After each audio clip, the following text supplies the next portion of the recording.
আমার হাতে যে ফোনগুলো দেখতে পাচ্ছেন, এই সবগুলো ফোন এখন প্রি-ওন্ড মার্কেটে আপনি 20 থেকে 30,000 টাকার মধ্যে কিনতে পারবেন এবং এই বাজেটে যারা এখন একটা পুরাতন ফোন কিনতে চাচ্ছেন, তারা কিন্তু বেশ কনফিউজ থাকেন। বিভিন্ন ফোনে বিভিন্ন ধরনের প্রবলেম, বিভিন্ন ফোনকে বিভিন্ন প্রায়োরিটিতে দিয়ে কেনা উচিত। সো এখন আসলে আপনার প্রায়োরিটি কোনটা বা কোনটা কিনবেন সেটার একটা ক্লিয়ার গাইড দিয়ে দিব। আপনারা অনেকেই প্রশ্ন করেন, তো ভাবলাম যে একটা ভিডিওর মাধ্যমে বলে দিই। তাহলে যারা আসলে 20 থেকে 30,000 টাকা বাজেটের মধ্যে এখন একটা পুরাতন ফোন কিনতে চাচ্ছেন, তারা কিন্তু সহজ একটা গাইড পেয়ে যাবেন। প্রথমে শুরু করি লো প্রাইস রেঞ্জ থেকে, তাহলে আপনাদেরকে দেখাইলে আপনারা বুঝতে পারবেন। ফোনগুলো একটু রেখে নেই। তবে মূল ভিডিওতে যাওয়ার আগে আপনাদেরকে একটু বলে দেই, যে কোনো ব্র্যান্ডের ফ্ল্যাগশিপ প্রি-ওন্ড ফোন যদি আপনারা কিনতে চান বা নতুন ফোন কিনতে চান, ইভেন আপনার হাতের পুরাতন ফোন যদি আপনি এক্সচেঞ্জ করতে চান, তাহলে MK মোবাইল পয়েন্টে কন্ট্যাক্ট করতে পারেন। তাদের শোরুমের ঠিকানা, ফেসবুকের লিঙ্ক বিস্তারিত এই ভিডিওর ডেসক্রিপশনে আমি দিয়ে দিচ্ছি, আপনারা চাইলে কন্ট্যাক্ট করে নিতে পারেন। তো এবার শুরু করতে চাই। আমার কাছে যে ফোনগুলো আছে, আমি এখানে 5টা ডিভাইস চুজ করে নিয়েছি। প্রথমে আছে Pixel 6a, তারপর Pixel 6, Samsung Galaxy S21, nothing phone 1 এবং আইফোন XS ম্যাক্স। এখানে আমি সিরিয়ালি সাজাইনি কোনটা ভালো কোনটা মন্দ। এখানে যে ফোনগুলো আছে সবগুলোই ভালো, তবে বিভিন্ন পারপাস সার্ভ করে বিভিন্ন ফোন, যে কারণে আপনাদেরকে দেখায়। তো প্রথমে আসি Pixel 6a। এই ফোনটা এখন যদি আপনি প্রি-ওন্ড মার্কেটে কিনতে যান, তাহলে 23 থেকে 24,000 টাকা, কোনো জায়গায় 22,000 টাকাও পেতে পারেন। এই দামগুলো যেখানে আমি বলতেছি 2-1,000 টাকা এদিক সেদিক হতে পারে, কারণ দাম কিন্তু সবসময় উঠানামা করে। তো এই ফোনটা কাদের জন্য? যারা দেখেন একদম বাজেট কম, লাইক আপনার 20,000 টাকা বাজেট আছে, এই বাজেটে একটা ফোন কিনতে যান, 1,000 টাকাও বাড়াইতে পারতেছেন না, তাদেরকে আমি বলবো যে প্রয়োজনে 20,000 টাকা এখন আপনি প্রি-ওন্ড ফোন কিনেন না। কারণ কি, 20,000 টাকা প্রাইস রেঞ্জটা খুবই বাজে একটা জায়গায় এখন, কারণ এই বাজেটে কোনো ভালো ফোন পাওয়া যায় না, প্রি-ওন্ড ফোন বিশেষ করে।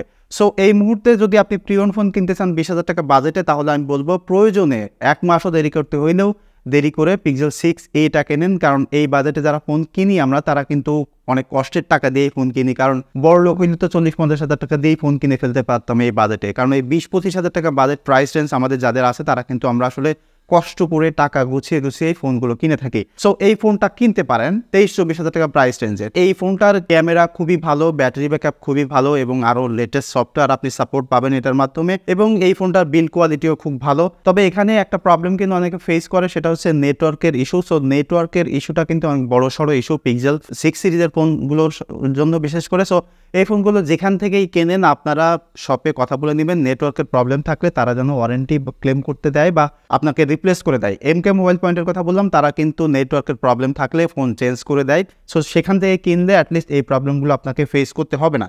তারপরে যদি আপনার আরেকটু বাজেট থাকে, লাইক আপনার এই কষ্ট করে বাজেট বাড়িয়ে ফোন না কিনতে হয়, 23-24,000 টাকা বাজেট থাকে, তাহলে এই Pixel 6টা কিনতে পারেন।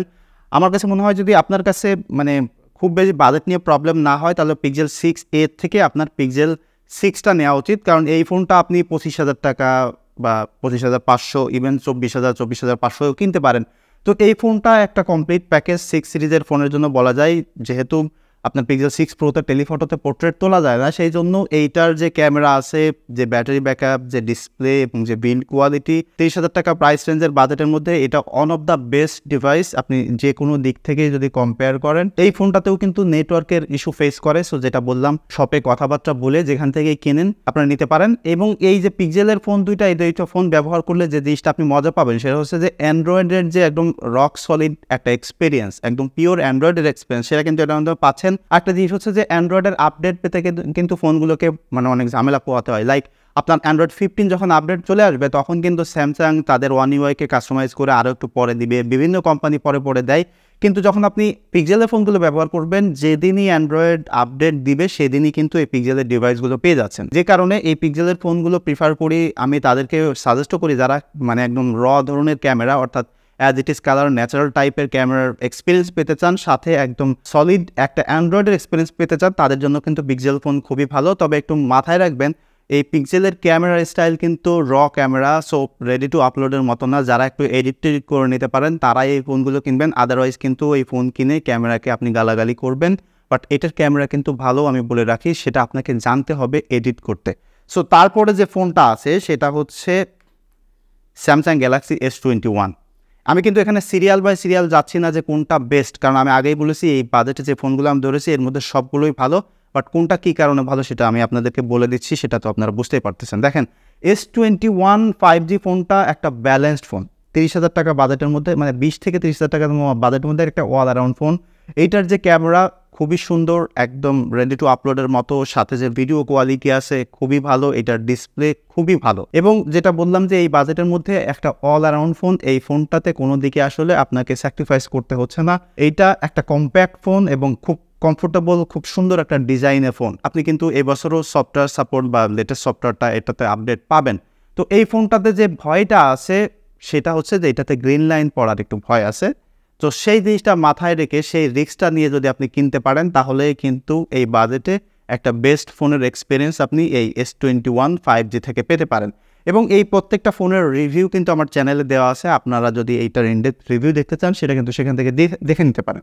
তো এর মধ্যে যদি আপনি এই 30,000 টাকা বাজেটের মধ্যে একটা iOS-এর এক্সপিরিয়েন্স বা আইফোনের এক্সপিরিয়েন্স পেতে চান তাহলে আমি বলবো যে আপনার XS Max-টা কেনা উচিত। এটা 30,000 টাকার মধ্যে আপনি পাবেন। এবং এই ফোনটার যে ভালো দিক সেটা হলো, দেখেন আপনি এটাতে iOS 18 আপডেট পাবেন, এটাতে খুব সুন্দর বিগার একটা ডিসপ্লে আছে এবং এইটার যে ক্যামেরা আছে, এখন আমরা সবাই প্রায়োরিটি দিয়ে থাকি পোর্ট্রেট ছবি তুলতে গেলে। সো এইটাতে খুব দারুণ পোর্ট্রেট পাচ্ছেন আপনি, যেটা আপনি iPhone 11-এও পাচ্ছেন না। এবং এই বাজেট রেঞ্জে এটা একটা বিগার ফোন, স্টিল এটা গেমিং করার জন্য খুব সুন্দর ক্যাপাবল প্রসেসর আছে। তবে এই ফোনটা কিনতে গেলে কোনো ইস্যু নাই, বাট আপনাকে একটু দেখে শুনে বুঝে একটা অথেন্টিক ডিভাইস কিনতে হবে, একটু ট্রাস্টেড জায়গা থেকে, কারণ এই ফোনগুলো অনেক পুরাতন হয়ে গেছে। সো একটু ট্রাস্টেড জায়গা থেকে ফোনটা কিনলে যদি অথেন্টিক ফোন আপনি পেয়ে যান তাহলে স্টিল এই 2024 সালে iPhone XS Max থেকে কিন্তু আপনি দারুণ ছবি, পারফরমেন্স এবং ডিসপ্লে ওভারঅল সুন্দর একটা এক্সপিরিয়েন্স পাবেন। এইটার একটা ফুল রিভিউ কিন্তু চ্যানেলে আছে, আপনারা দেখে নিন। এবং সর্বশেষ যেটা সেটা হচ্ছে যে এই নাথিং ফোন 1, এই নাথিং ফোন 1টাতে লিটারেলি কোনো ইস্যুস নাই। এই বাজেটে যদি আপনি কোনো ইস্যু ছাড়া একটা ফোন কিনতে চান, সেটা ভালো ব্যাটারি ব্যাকআপ পেতে হবে, ভালো ডিসপ্লে, ভালো সফটওয়্যার এক্সপিরিয়েন্স এবং একটা ইউনিক ডিজাইন সাথে এই গ্লিফ লাইটটা, তাহলে আমি বলবো আপনি এই ফোনগুলো বাদ দিয়ে জাস্ট নাথিং ফোন 1টা কেনেন। তবে এখানে যে স্যাক্রিফাইসটা সেটা হচ্ছে যে এটাতে আপনি S21 বা Pixel 6-এর মতো বা iPhone XS Max-এর মতো ক্যামেরাতে বা ভিডিওতে গ্রেট এক্সপিরিয়েন্স পাচ্ছেন না। সো এই ফোনটা কাদের জন্য, যারা মূলত লং টাইম ধরে একটা ফোন ব্যবহার করতে চান, সোশ্যাল মিডিয়া বা ক্যাজুয়াল ইউজ করতে চান, হালকা পাতলা গেমিং করতে চান এবং কোনো প্রকার ইস্যু ফেস করতে চান না, ক্যামেরা নিয়ে অত বেশি প্রায়োরিটি নেই, তাদের জন্য কিন্তু এই ফোনটা সবথেকে বেস্ট চয়েস। আর ক্যামেরা ওভারঅল যদি আপনি বলেন যেটা বললাম তাহলে S21 5G, আর শুধুমাত্র ক্যামেরা এবং অ্যান্ড্রয়েডের বেটার এক্সপিরিয়েন্সের জন্য Pixel 6, এবং যদি iOS-এর এক্সপিরিয়েন্স পেতে চান স্টার্টার বাজেট হিসাবে তাহলে iPhone XS Max।